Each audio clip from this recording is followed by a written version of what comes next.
A tēnā tātou katoa ko roi ka mai rā e tēnei ahi ki raro i te marenori o tō tātou nei whare a tūranga. E mihi nei rā a ngaitahu ki a koutou katoa. A tēnei nā heuri no pōtiki o te marae o tākau. E whakatau nei a koutou ko tai a tinana mai, ko tai tapiti mai, tata mai ki tō tātou nei hui i te rānei tēnā piki mai, kake mai, haere mai rā. E mihi ka tika ki a rātou māko tiraha ki te whāo mate, rātou katoa, haere, whakangaro atu rā. E kore rā koutou e tawhiti i o mātou whakaaro, i o mātou ngākau, engari ko te pō ki a koutou. Nā reira, haere rā te pō, nau mai te ao, tēnā rā tātou katoa.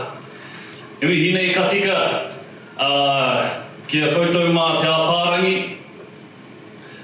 te āpārangi, heka mai, ko ore katoa i tō koutou ingoa Māori, engari ka koutou mā te Royal Society, tēnā rā atu koutou.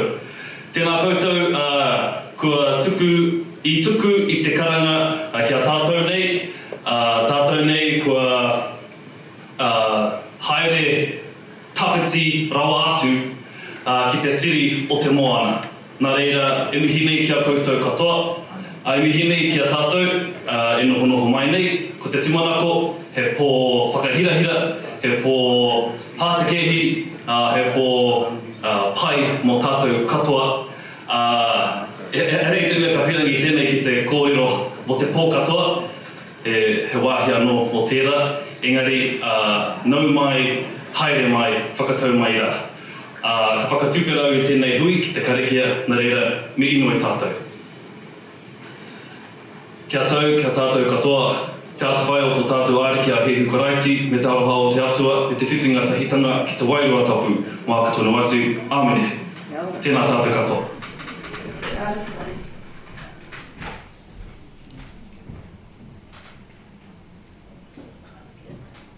A tēnā koe Sonny, nā i tūwhera tō tātou nei pō, kia ora, me te karakia hoki. Kia ora, tēnā no koutou katoa, kahu hōtere no te āpārangi, Royal Society te āpārangi, tēnā koutou. But tonight I'm a health and safety person. Okay, I've got my little snowdrop to prove that I belong here and that I'm qualified to give you a health and safety kōrero. So, in case of an earthquake, drop, cover, hold. Ka pai? Okay, and of course if someone near you needs help, make sure you're there to help them. Fire, walk in an orderly manner towards the exit, which is at the back of the room on my left. The wharepaku, the toilets, are out in the main library area on the right.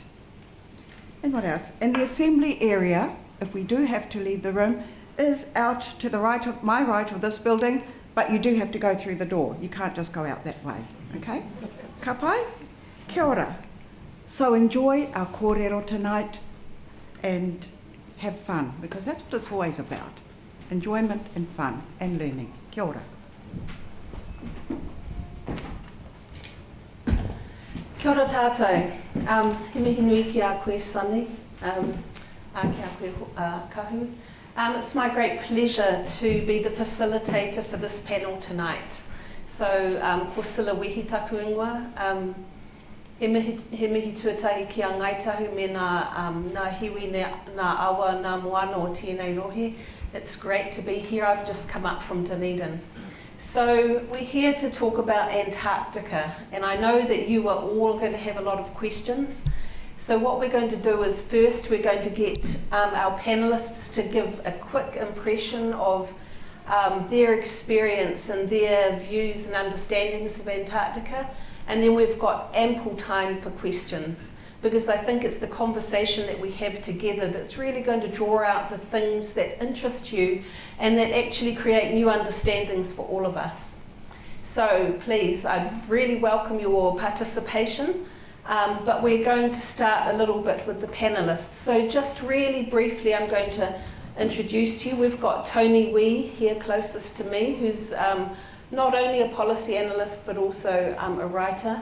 We've got Darcy, who's going to talk after Tony, We've got Sonny, Nancy, we've got Anthony, who's disappeared.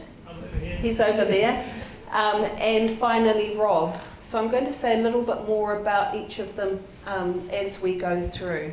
But first I'm just going to introduce you to me. I've got actually very few Antarctic credentials. So I spent my life dreaming about going to Antarctica. I grew up with a godfather who has spent a couple of years in Antarctica, and he was in charge of the husky team. So this is a long time ago in the 60s. So he had a great whip for his husky teams on the wall of their house growing up, and I have a little shoe that he made for one of his huskies when she became lame, and to protect her foot as he was taking his team across the Larsen ice shelf. So I grew up with a lot of stories of Antarctica, but I didn't actually have the chance to go. And yet, still, all of those stories helped to shape me, and his love of wildlife helped to shape my interests in the person that I became. So I think that although we sometimes don't all have opportunity, Antarctica, the continent, Antarctica, the stories are still relevant for all of us, or they can be. So I was lucky enough to finally have a chance to visit the Antarctic Peninsula a couple of years ago now. And I did that thing that people sometimes do, and I was like, I'm going to really experience this as deeply as I can, because actually I don't know if I'll ever have another chance, and I want to make the most of it. So I read up about all of this literature about how you can experience Antarctica through not just through knowing its history, but also understanding it in a much more visceral way, and through dance and music and poetry and with your body. And I did things. I went out on the deck of the ship I was on, and I thought, I'm going to meditate. I'm going to try this meditation and see what comes to me, so I can really experience Antarctica. And you know what? I was so cold. My entire meditation was, my fingers are so cold I can't feel anything. My fingers are so cold I can't feel anything. And that was the entire meditation that I was able to come up with. So sometimes Antarctica is quite different from how you think it might be, or you imagine it. So that was part of my experience, and I'm very grateful to have had that, but I'm really looking forward to what the others are going to say now. So I'm going to introduce you to Toni Wee. So Toni is from Ngāti Maniapoto, but she grew up in Tōkoroa. She's a writer of speculative fiction, which I find really exciting. She's got a website, actually, for those of you who are interested, toniwee.com, but also works as a policy analyst for MPI, so Ministry of Primary Industries. But Toni went down to Antarctica. She was doing a master's through Canterbury, really interested in ecology. And so what Antarctica did for her and how it informed her work and her writing, I think, is one of the really fascinating things that hopefully will come out. So anyway, Toni, over to you.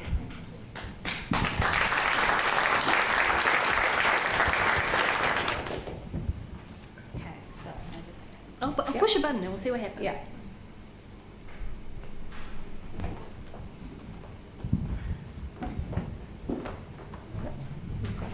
Cool. So this is me. I was lucky enough to have gone to Antarctica twice in my life, once in 2015, 2016, and again recently over the Christmas and New Year's holidays. But both times were very different because I went down on a plane the first time and then a boat the second time. So I'm pretty lucky to have seen both the continent and the sea. My most favourite memory of Antarctica was the first day that I went there. This is on the plane heading down, and that hill is Observation Hill, and that is McMurdo Station down there. So you can go up to the cockpit of the plane sometimes and kind of look out at the ice as you're flying there. It took us I want to say 8 hours. I think we're on a slow plane. But when you're sitting down, you can't see anything. It's just a cargo hold, so you have to get up and look out the window. So I got to look out the window as we were approaching McMurdo Station and Scott Base. And so being able to see that from up high before you land, it was really special to me.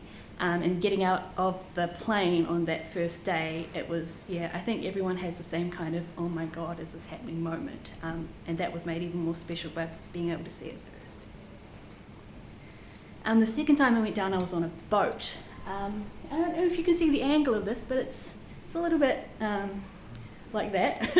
And this was on calm seas right before we headed off into the Southern Ocean. And I remember reading the voyage kind of schedule and seeing like how long we'd be at sea, and it was 4 days. And I remember thinking 4 days with nothing around you in the Southern Ocean. And there's a saying about the Southern Ocean that a calm day in it is a rough day anywhere else. So it's just going to be bumpy the whole time. And needless to say, I was very seasick. So that was the other side of my going down to Antarctica, was this kind of, I think it took us a week to get there. It was a very long time.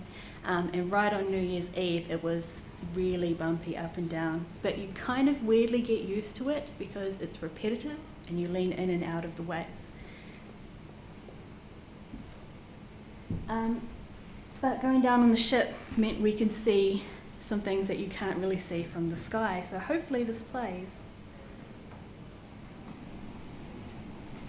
Humpback whales are my favourite animal in the entire world, but I've never seen one until I was on a ship in the Southern Ocean, and I was alone when a pod was surrounding us and these guys swam past. And I remember thinking, this is the greatest moment of my actual entire life. Like, nothing could top that. And I think you can see their flukes just as they go under the water now. So I found that really special. But on sea, there are other challenges as well. So you have to go through ice to get to Antarctica, and sometimes the ice is thick and you can't make it. So we didn't actually get to land in Antarctica. We just got stuck in sea ice around East Antarctica. And that's important because if you go in, you have to be able to get out. So the kind of captain has to be aware of, is the ice closing around you? So that's just an example of being stuck in sea ice for a week and a half.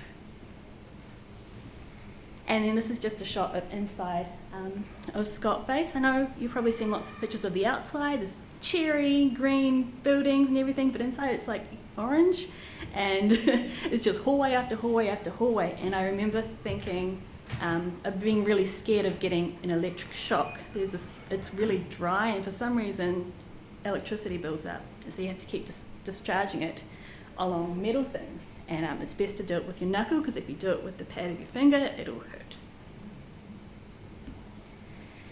And this is one of the islands we stopped off on the ship. The first time we got off the ship, it was on Macquarie Island.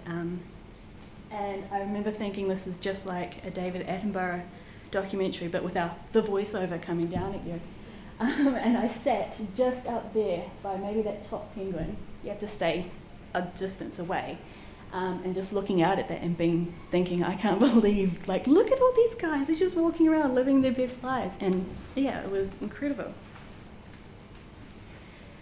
And then at sea, being stuck in sea ice, this was in sunrise, so it's summer at the moment, it's always daylight.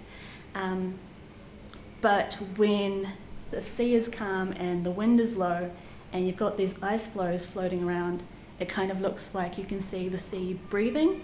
They lift gently up and down, and it's really special to be like as close to the sea as you can and just to see it breathe. And I found that really poignant because the sea kind of is our lungs. Phytoplankton in the sea produce a lot of the oxygen that we actually breathe, about the same amount as trees actually. So being able to see that after like reading about it in a lecture and just imagining it breathing was really cool. And then these are some of the penguins that I saw, and I was going to ask my panelists if you can identify the top one. So they've got little stripes on their eyes going backwards. Yes. And what about this tall guy? Emperor. No, king. You can tell it's a king because it's wearing boots and it's on the ground. So they're very hard to tell apart when they're not side by side. Emperors are the biggest, kings are slightly smaller. And what about this guy? Think happy feet. It's a little rock hopper. That was the only one I saw, so I was like, oh my god. And then this is an emperor penguin, but you might not be able to tell because it doesn't have the bright coloration, but it's on sea ice, which is the giveaway. And that's it. Cool.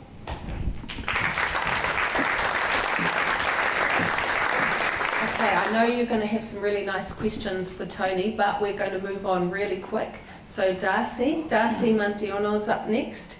Darcy grew up in the Waikato. I don't know what the Waikato's producing at the moment. We've got Judith, we've got Jacinda, and Darcy, an engineer. This is even better. So Darcy was spinning his wheels, luckily didn't go into politics, instead spent 9 years or 9 seasons in Antarctica.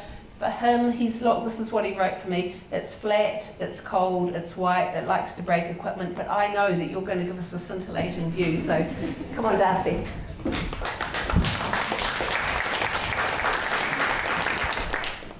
So, I think my timer, I'm just going to talk generally a little story I had, a little anecdote, but I'm not particularly going to talk to the photos, so if I bore you, just switch off, look at the photos, ask questions about them. So I work for Antarctica, the Antarctic Research Centre at Victoria University as a design, well actually my official title is Field and Operations Engineer. So I essentially just design, build and operate equipment for scientists like Nancy in the field, operating drill equipment. Can you use the mic please? Oh, sorry. And yeah, so the goal of my job is to be boring, like everything should work. No one should notice I'm around. Equipment should do its job. They extract their data, they do their science, and as long as that happens, everyone's fine. So imagine your Toyota Corolla or your Auckland Harbour Bridge. It should just work. So one of the things that Nancy required, so her ice core is very precious. It needs to stay at temperatures below -18. And you would think in Antarctica, that's not a difficult thing to do.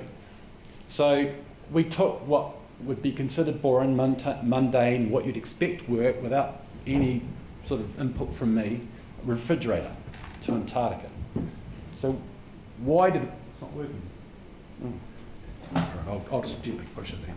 That's me building an ice core drill. Oh no, that's actually building a tent. So that was my first job when I started at Victoria, was to design tents. Never done that before.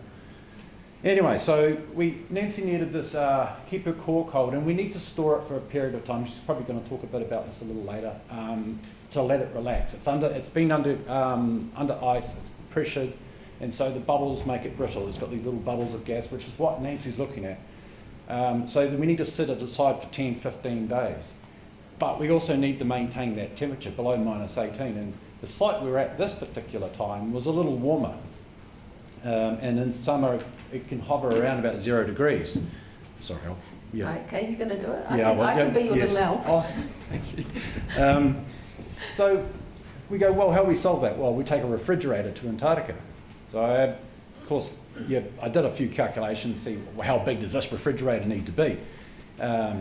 And then thought, okay, now that I know roughly how big it's going to be, I'll ring a few companies, see if they can supply us a refrigerator. They don't take you very seriously when you ring up and you say, I want a refrigerator for Antarctica. And they go, well, don't you just open the door?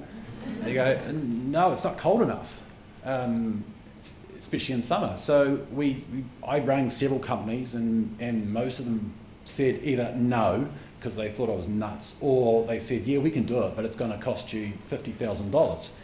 Well, wow, don't have that kind of budget.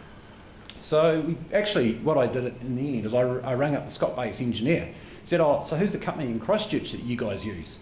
And they go, oh, we use Christchurch Refrigeration, I think they're called, on the other side of town. So I said, all right, I'll give them a bell. And I gave them a ring and said, yeah, no worries, we'll take a punt at this. So they brought us a brand new state-of-the-art refrigerator. And going back to the mundane, boring thing, not wanting it to break down, you have to simplify it. I'm going to do that again. So all the electronics that were in it There's a bit of feedback there. We need an engineer.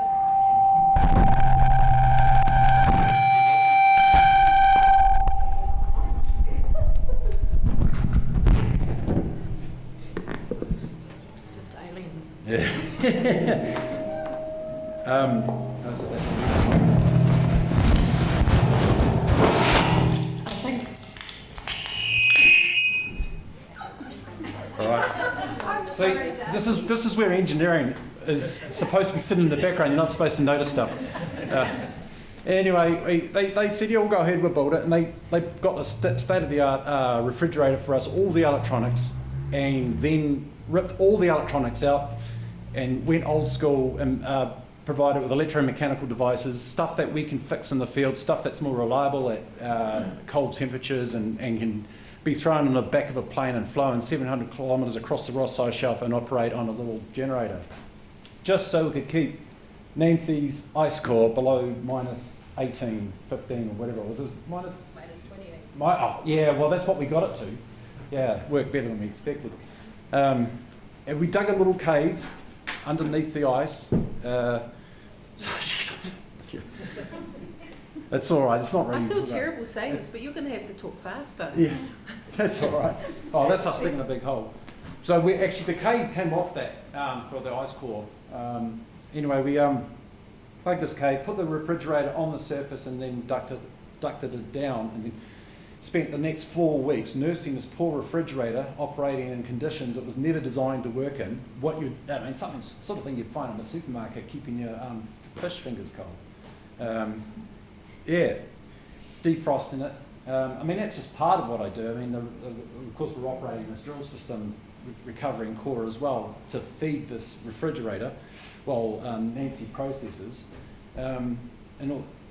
We have all these little incidences and breakdowns and stuff like that, and in theory, my job is to be boring, to be mediocre, just keep it working without anyone noticing. So, I don't know, are we successful? I think we are, mostly. Yeah. This is a little hot water drill system as well that we built. This is nothing to do with Nancy's project. This is another little side project. So we've got this hot water drill system. We've been operating this for the last 3 years. Again, we've got all this equipment. It just has to work. And there's all the electronics and the mechanical systems and the hot water systems and boilers and generators and all this kit. We've got to have spares for. We don't have Bunnings or an engineering hardware store down the road. We've got to carry it with us. And so we have to think ahead. What do we need? What's the equipment that potentially could fail? What's mission critical? And hopefully we've got the parts. And I just give you an idea of the sort of kit we carry. Again, that's the hot water drill system. If you don't hear from me, it means I've done my job. Okay, Darcy, hold that thought.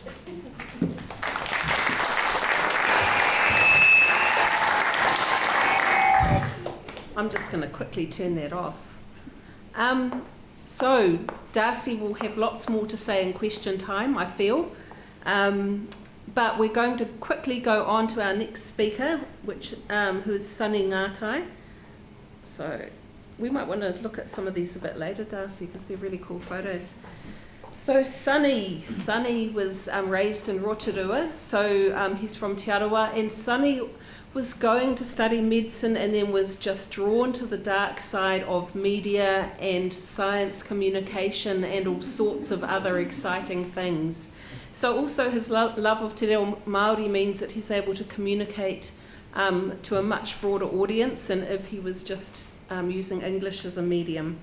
So Sonny went down to Antarctica and did a very creative series which we are going to quiz him about later, but you might want to come and talk first before we ask you all the hard questions, eh, Sonny?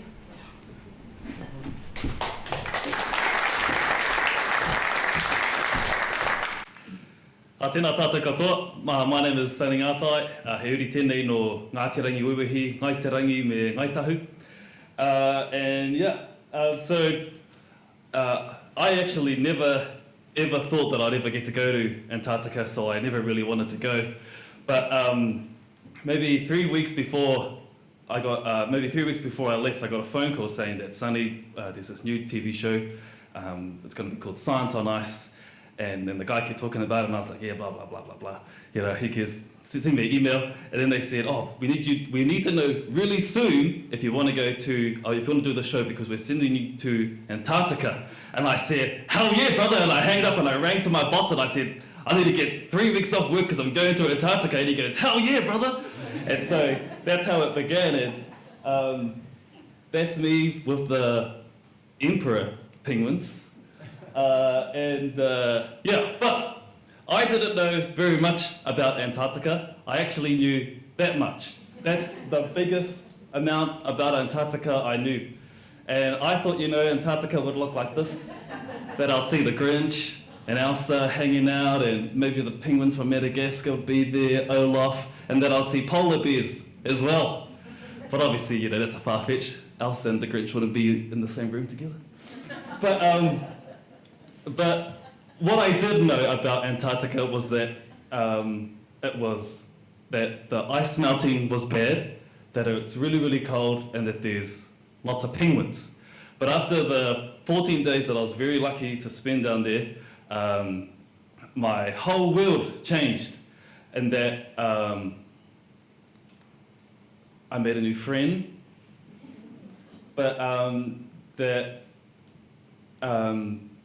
there's so much about Antarctica that even from what you'll hear from us today, there's still, you know, a billion, gazillion things that we still don't know about Antarctica. And that, for instance, when you go to Antarctica, you have to spend 2 days on the ice. So that means one night sleeping in a tent in an environment that's like -32. And all they give you is a sleeping bag. And, you know, I'm from the city, so that was finding my inner farm boy, you know, if I had one. And I didn't know that. So in this video here, we're building our wharekai, our dining room, and you have to build these ice blocks because the wind is so powerful, because, you know, it's the coldest, windiest, driest place on earth, that the wind can kill you. The wind. And so we're building these ice blocks, and that we cooked ourselves a meal, and I had a Thai lamb curry in the middle of nowhere. And so there you can see there's our kettle, our pot that we put on with the hot water, and you drop your kettle in there. And Georgia, who's over there, she's in this video as well. And if you can pause. Oh, no, you can't. Wait there. Well, so there is where you build your tents and things. And the other crazy thing about Antarctica is it's 24-hour daylight. So, you know, you could be chatting to your mate, and it's like 3 a.m. And you're like, damn, I got to get up in the morning. But it's so hard to sleep in this environment, because I don't know who the engineer was who built that tent. But a bright yellow tent, and you're trying to sleep in a bright yellow tent, is like the hardest thing in the world. And so, you know, so I learned that that there's a lot of safety involved. That, you know, you can't just go to Antarctica and, you know, trip around and things like that. But, you know, there's a lot of things that you don't know about the environment that can literally end your trip forever. But also that we're also very, Antarctica and New Zealand's very conservative around that we as humans on Antarctica have a very important role to play, in that we need to keep Antarctica as the sacred and precious continent that it is. And so, although it looks like there's been 1,000 people there in that clip, when we left, it looked like nobody had been there ever. And it's because you have to make sure that anything you take to the environment, you take it back. And so we peed and pooed in a bottle and, you know, other things like that. But still, there's a lot of, you know, good things about that. Second that I learned is that Antarctica is not only home to penguins. There are actually also this incredible creation called a pipnagodid or something, sea spider. And the sea spider is that big because down in Antarctica, small microorganisms have this thing that affects them called polar gigantism, which makes them way, way, way more bigger. And so, there, look at that. Isn't that humongous? And the sea spider, you know, is that big there, but it's actually, the camera swings over. It's supposed to be small, right? Yeah. It's supposed to be like around about that big, maybe a little bit smaller than that. But due to Antarctica's, you know, crazy climate, you know, they're that big. Anyway, what I learned from that was that there's an entire ecosystem down in Antarctica that I had no idea about. And that, you know, there are big penguins, big spiders, little spiders, but also that there are no leaves, there's no trees, there's no bugs. And so when you're sleeping out on ice, it's just pure quiet, and that,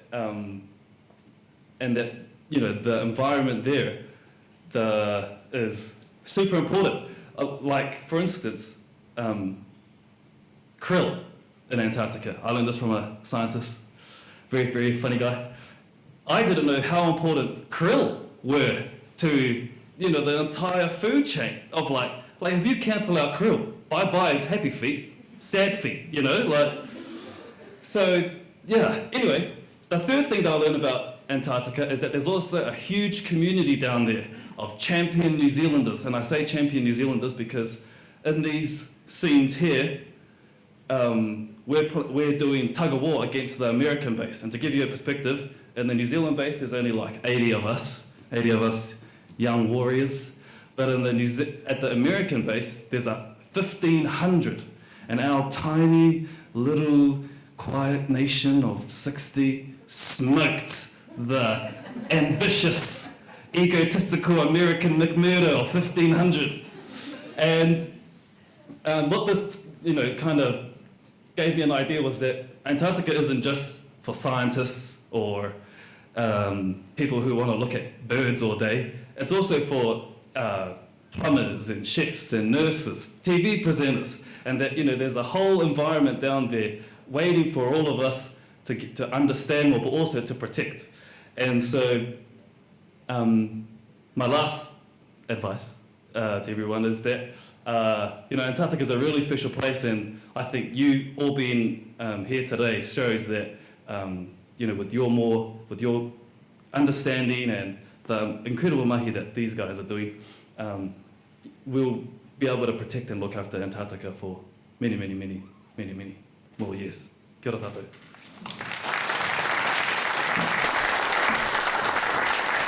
Hello, Sonny. So we've had a writer, an engineer, a communicator.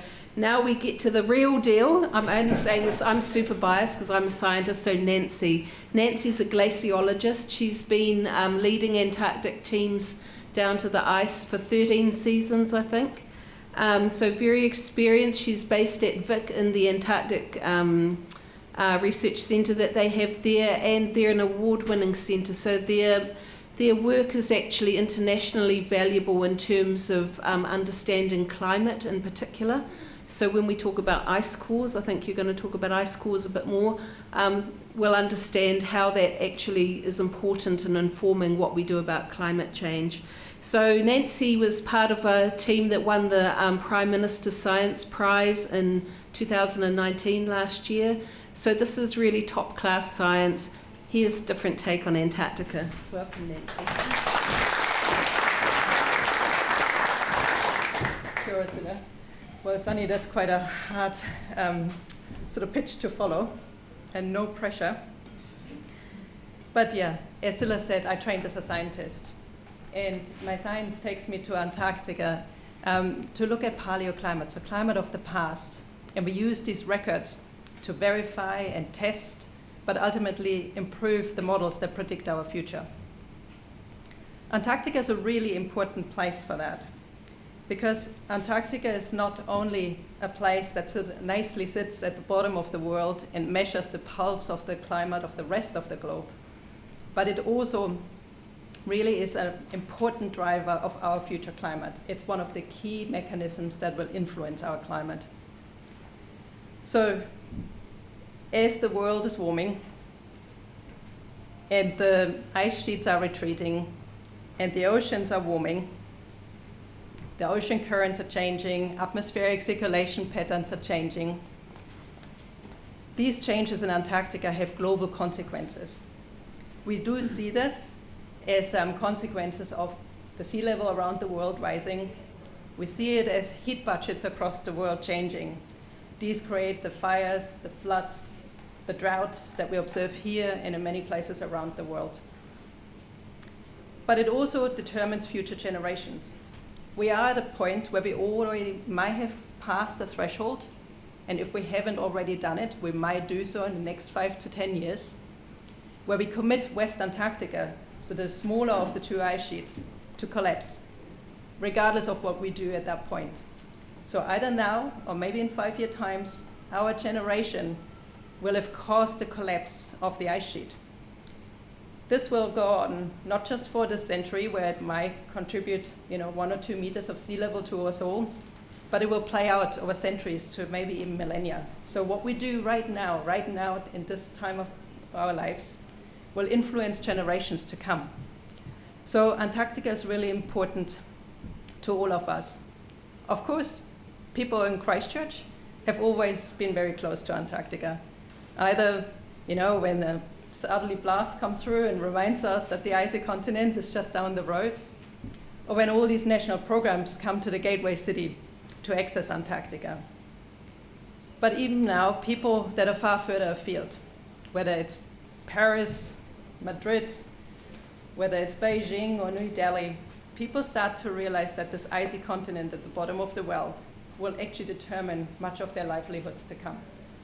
Antarctica is a place, like Sonny said, that's really very pristine, and yet the changes that occur in Antarctica matter to all of us. I just also want to say it's a huge privilege for us to be able to go to Antarctica. I absolutely mirror what Sonny just said. And I want to acknowledge Georgia and Bailey in the room here from Antarctica, New Zealand, who make it possible for us to go to Antarctica and also make sure that the way we behave Antarctica preserves the place in the way that we should and ought to do. But I also want to sort of rectify a little bit what Darcy said. Without the engineers in the field, nothing would be possible. None of the work that we do would be possible. And it's in fact one of the areas, and there's a few of those, of course, in New Zealand, but it's one of those areas where New Zealand is truly world leading. We have organizations like NASA that call upon the engineering team to ask for solutions. And of course, when we stand in the field or in the lab and we do some of these really awesome things with the toys that Darcy and his team built for us, it's only then that we really can do this cutting edge science. So one of the really exciting parts of Antarctica for me is the diversity of skills that's being needed. And it's also shown here at this panel, because it's of course the data, it's of course the engineers, it's the chef that keeps you happy and well fed in Antarctica. Very important, I think it's the most important job on the ice, to be honest. But it's also then the communication, it's the writer, it's the arts, it's communicating the message. And scientists are, not, by definition, not the best people to do this. Kia ora katoa.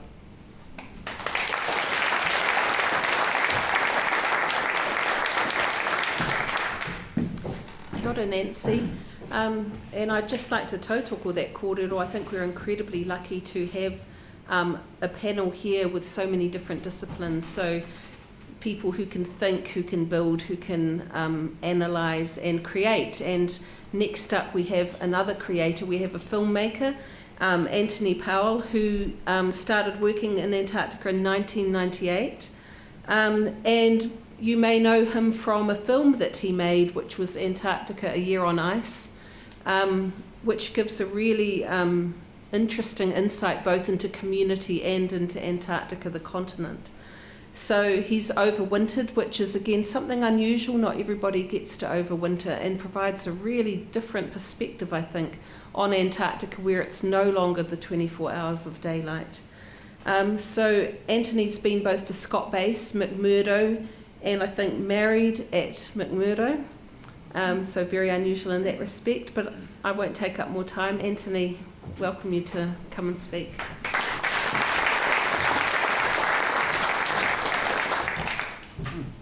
Thank you. So, where's the right buttons here? Okay, so Yeah, a lot of people just think of Antarctica as this, and 98% of it is just big, flat, white ice shelf, but there certainly is so much more to it than that. I find Scott Base has been just an incredible place to work at over the years. You just got incredibly talented people. You'll never have a dull dinner time conversation. You get, world-leading scientists like Nancy, and yeah, it's just a pretty amazing and rewarding place to live. Because you're isolated from the rest of the world, something breaks down, you can't just pop out to the local hardware or electronics store and buy a spare part. You have to be very self-sufficient to keep things going. And of course, you know that the science that you're supporting is actually doing a great deal for the whole planet, as you're working for the betterment of mankind. So there is, of course, a very charismatic wildlife, very entertaining, endless characters there, both above and below the ice. And then, of course, it is as cold as you might think. Winter is quite common to get down to -40. I've had the joys of actually sleeping in a Scott Polar tent when the temperatures drop below -50 in the middle of winter. And this is the same basic design that Robert Scott used way back in his days, over 120 years ago. And yeah, at that time I know I was in a couple of layers of sleeping bags and wearing all my extreme cold weather clothing as well, and just had a little funnel in front of my face to breathe through, but it just felt like my eyeballs were freezing in the socket. So I pulled my balaclava on backwards and was finally able to go to sleep and be comfortable about it. So of course, yeah, and just the amazing coloration, emperor penguins. And then, of course, the nacreous clouds. This is actually part of the ozone destruction process, which Antarctica New Zealand Scott Base research was a very big part of discovering originally. And a big display of that can just fill the entire sky, make it look like it's on fire. It's just incredible to witness. And of course, there's the Aurora Australis over the winters. And this is pretty much what it was looking like to the naked eye there. A lot of aurora photos you see are really overexposed, but this is basically what I was seeing when I took this photo. And occasionally, they're so bright they'll be casting shadows on the ground. You can see in this one at the Hillary Field Centre how the light on the outside of the building is basically the same brightness as the auroras in the sky. And of course, the other colours you get are just the really intense deep blues once you get down inside the ice. So this is inside the Erebus Ice Tongue Glacier, and the ice filters out all the red end of the spectrum, so it just looks incredibly deep blues. So as a filmmaker, I was originally there as a comms tech at Scott Base, and over the years I just started doing more and more film and photography work in my spare time. So I eventually started helping out the likes of the BBC Frozen Planet crew when they came down. So there's a bunch of my footage appears in that series, and worked with Nat Geo and Discovery and a whole lot of others since then. So together with my wife Christine, who's just here, whom I married on the ice, we've both spent nearly 10 years cumulatively down there physically in Antarctica. I've wintered over 10 times now. Christine's done 9 times. But once you actually, there's supposed to be a video there. But as a filmmaker, one of the big things is that you get to know the place more and more. A big part of it is just sitting there and observing. And so you actually get to know the place really well. You get to know what's going to be happening in an hour from now when you're shooting time lapse, or days or even months ahead. And just, I've just come to find that, it's kind of essential for me, I think, as someone who's been so privileged to spend so much time there. I try to actually make my film work actually be useful to the science going on as well, but also help to communicate that science to the wider public.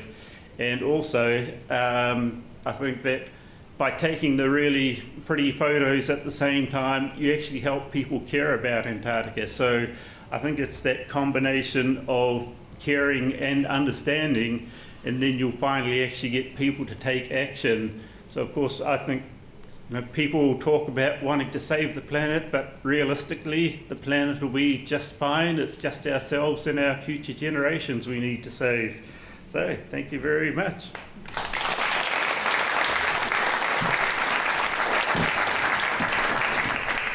Kia ora, Anthony. So we've got our final speaker coming up tonight. So this is a good moment for everybody to start thinking about what your questions might be.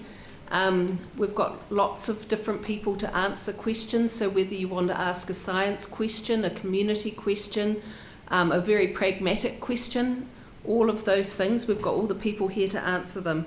So Rob is our final speaker. So Rob is again a very creative person. He's the director of the HIT Lab here in Christchurch, and an expert in virtual reality. So Rob went down to Antarctica first as a student through the University of Canterbury in their Antarctic Studies program, and then went back again as a tutor. So we have scientists like Nancy who do an amazing job of the science, but as some of our speakers have mentioned, we also need to communicate that and why it matters. So Rob is very actively involved in helping scientists to talk about what they're doing and why it matters, so that we can all share in that. So science communication and outreach is one of his passions, and I think you're going to talk a bit more about that. So welcome.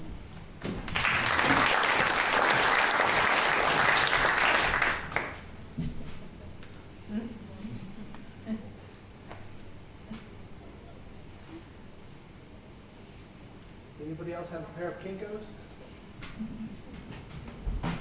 We were told to bring some props. So when you go down, you're very nicely outfit by Antarctica, New Zealand, and these are the workhorse of most of the people that go. So this is my prop. Okay.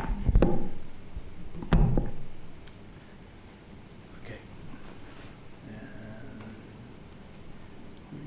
3, 2. Technology is a little beyond me, so.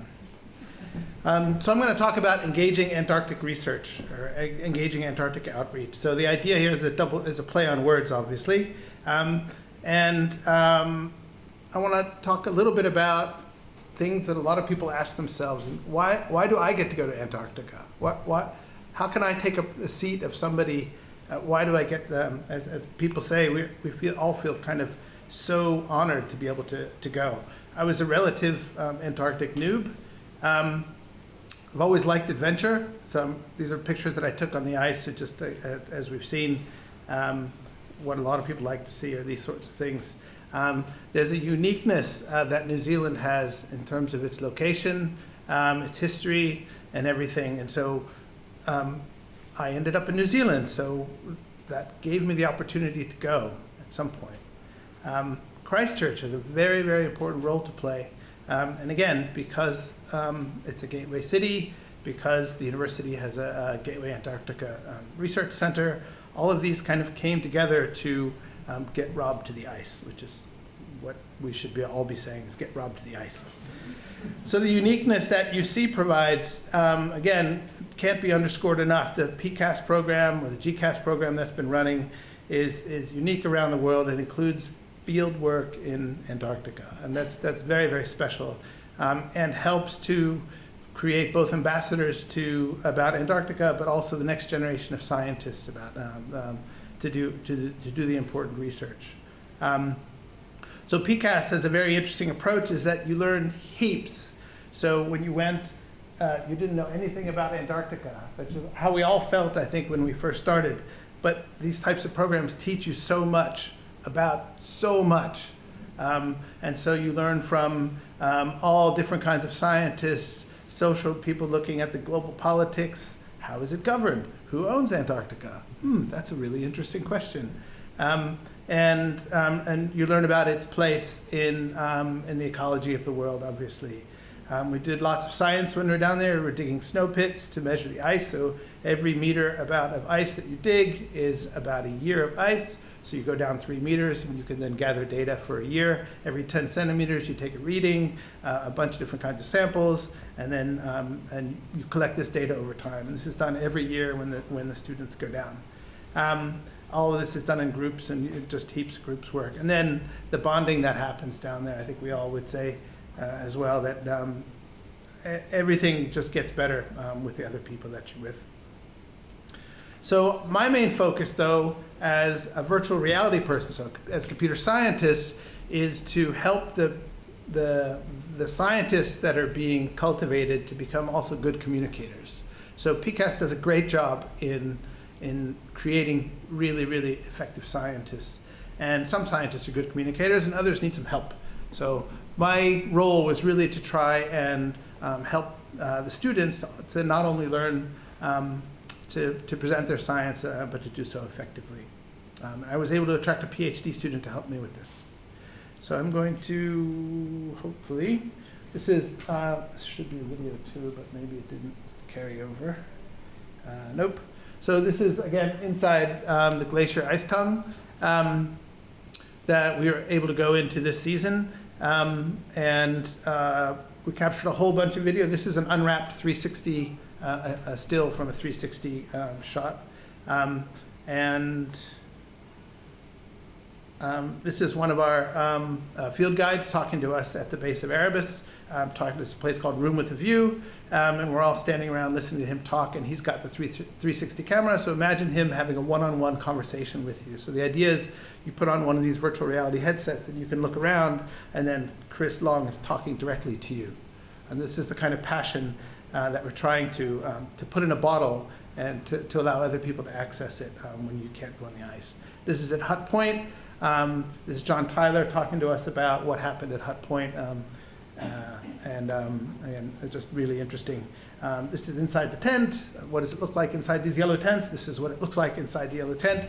And again, these are unwrapped, but when you put a headset on, you can sit there and see me gazing at you lovingly. And some other things is visiting the huts while we're down there. So I'm going to go quickly now to finish up. So things I never thought I would do. So just think about this for a second. So my mother invented a word for me, and that was, she said I was precocious. So I was a precocious kid, which isn't a word, but it's a good combination of cautious and overly. So I would not sleep in my own room at night. I would hold on to the side of the swimming pool whenever I went to the swimming pool. And so there are some things I just never thought I'd do. Live in a foreign country. There's no way that I could ever go live in a foreign country. So, but then I moved to Germany, and I lived there for 6 years. I lived in Japan for a while, and now I'm living in this beautiful Aotearoa. Become fluent in another language. Wasn't the thing for me, but I was able to do that, and I still can't believe it. Visit New Zealand. I'd never even heard of New Zealand. What was I going to do? And then you see movies in Crocodile Dundee back in the day, and you're like, oh, New Zealand. They're like, no. So okay, so that worked really well, and I've only met a few orcs while I'm here, so that's also really good. Visit Antarctica.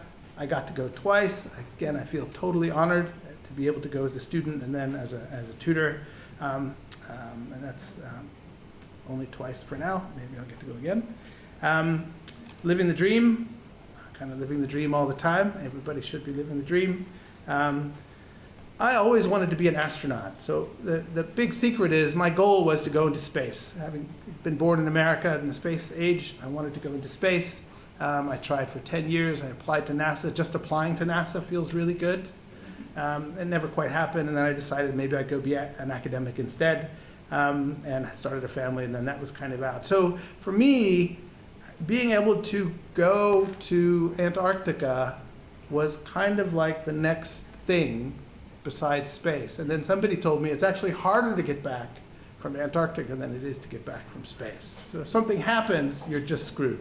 There's no way you're getting back. So I took that as being okay with me. So I'm fine with the fact that I'm not ever going to get to go to space, most probably. And then the final thing is I never thought I would help save the planet. And so my goal is to, like many of us, is to try and bring a piece of Antarctica back non-destructively, and to get people really excited to do something to help to save this precious place. So that's me. Thanks very much.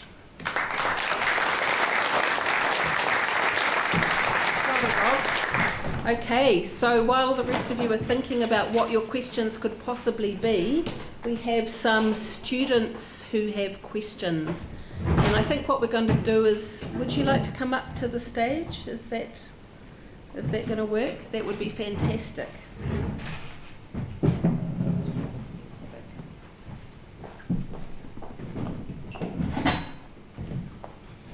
Thank you so much for your talks. You've all been really inspirational. My question is to do with something that lots of you have talked about, and that's the conservation and protecting of Antarctica. With more and more people going down to Antarctica, how do we ensure that, will this potentially impact the research that's being done in Antarctica, and how do we minimise the impact that the increasing number of people going down there has? Thank you. Oh, my name's Thomas James and I'm from Burnside High School. And who would you really like to start answering that question? I'd like to start with the scientists and then the engineers. Well, this is a really, really blow you all off the seats.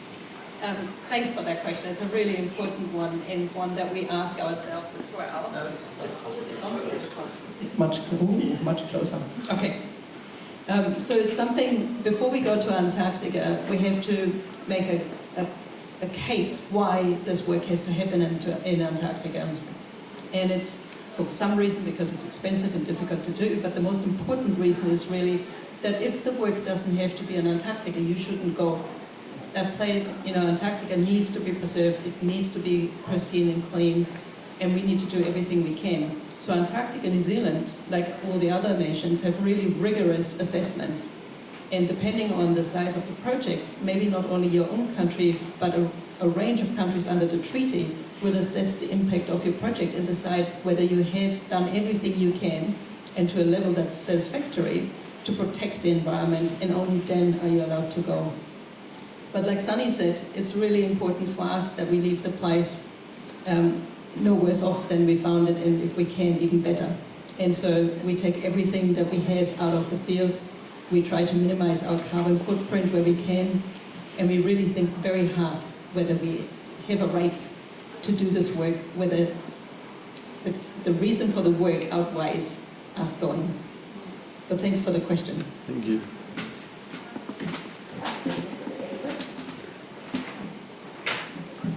Yeah, I mean, from an engineering perspective, it's just about having systems that are as efficient as possible, and utilising the resources that we do have as efficiently as possible. So fuel, for instance, is a big thing.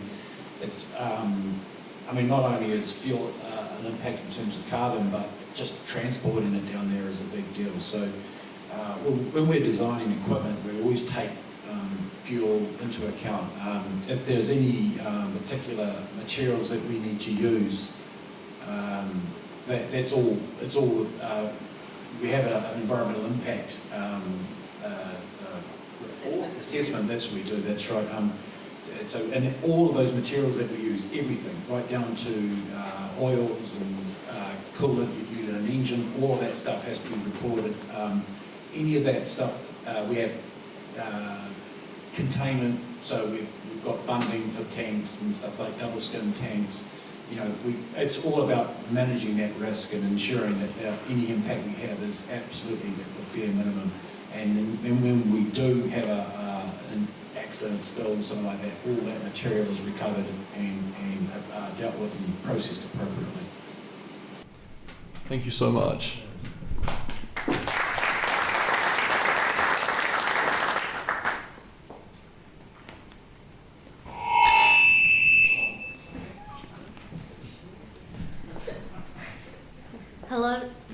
Hello, my name is Betty and I am from West Brunstall.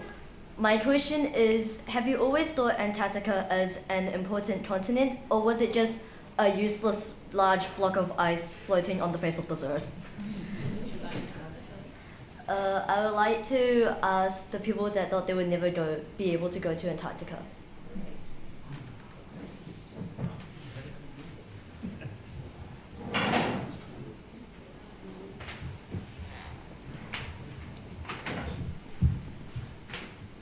Useless, that's a pretty harsh word. It was, as I said, I was a real noob. I really didn't know what to expect until I really started studying about it. I think one of the interesting things that struck me, having gone twice, is I went and I'm like, wow, that was amazing, and I did so much stuff. And I went in February, so very late in the season when I went. And the second time I went was in November, December. It was a completely different experience, even though I went to exactly the same place. So the fact that it changes so much didn't strike me when you go once and all the sea ice is melted in front of Scott Base. It's an extremely different thing than when you go and all the sea ice is still there and you can access a lot more places and the Haglands that go out. So I don't know if I would consider it that I thought it was a useless place. I just really didn't know that much about it. I really just didn't know that much about it. Coming from the northern hemisphere, you think, oh, the Arctic must be really similar. And no, it's not.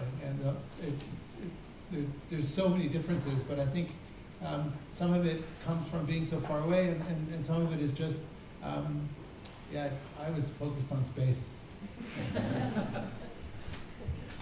Okay. I think I can probably add to that slightly, in that the first time I went to Antarctica, I really knew nothing about it other than being a big ice block, and I just pretty much went there just for a bit of an adventure, a change in my job scenery. But it wasn't until I actually got there and saw it for myself that I finally actually started to understand it and fall in love with the place. Sonny, do you want to add something to this? Thank you for visiting too. Kia ora. For me, I think I always thought that Antarctica was kind of, just a big ice block, and that I actually didn't know how special it was. I hadn't quite understood that, there was a huge, whole heap of other animals and species down there. And I remember when I first went down there, and we went out into the wilderness, and we had to take our pee bottle. I was like, why do I need this for? I'll just go take a leak behind a bush or something. And they were like, there are no bushes. And I was like, well then I'll just go behind the tent. They're like, no, you're not. We've got to keep this place, and then I got lectured on how special it is, and I, woke up. But I think because I didn't learn about it at school, and no one in my family had been to Antarctica, and so I also thought that, You were really busy. Thank you for answering my questions.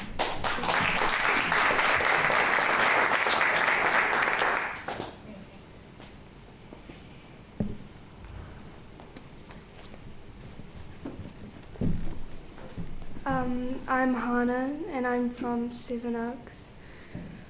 My question was, what was your most challenging experience while on your trip? Okay, Tony, you get to start with this one.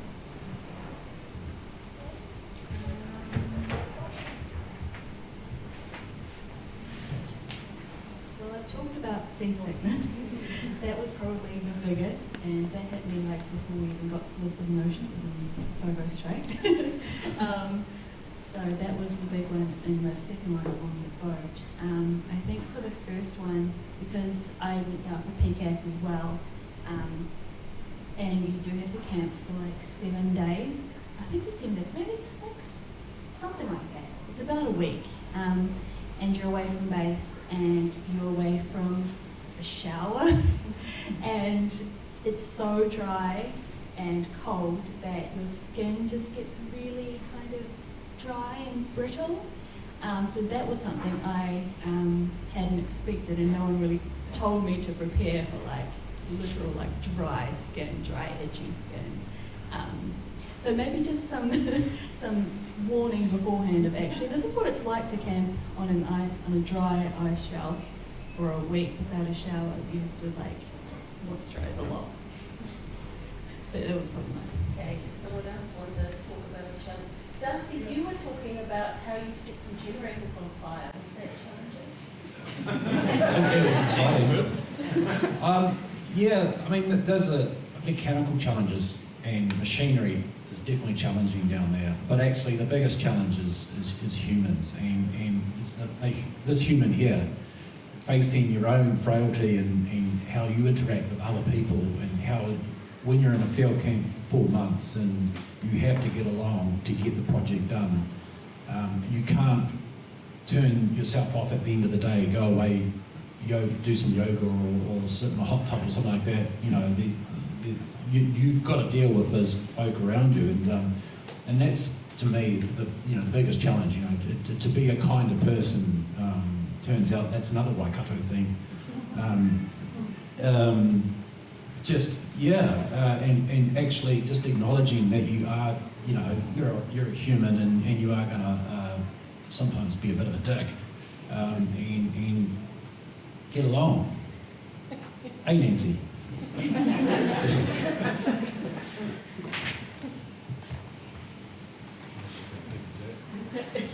Not at all. I mean, Darcy and I have spent a lot of time in the field, and as he said, sometimes 4 months in the field, and you start feeling like an old married couple. You sort of know each other's habits and little quirkinesses, and you try to deal with them. But what Darcy said is absolutely right. You know, this is one of the biggest challenges. But also, when you're gone for 4 months and you only have a satellite phone, it's also the people that you left at home. Their lives go on, and sometimes there's, you know, medical emergencies or the changes or big events in the family that you just miss. And while you're sort of focused on the job at hand in Antarctica, your life becomes actually quite simple and straightforward, and you're sort of dealing with being warm, having the engineer make sure that you're being warm with the generator still working, and it's quite a simple life, but life at home is still complex. And so being away and not being able to help or be part of that is quite challenging at times, and you know, so can put you in a really lonely space.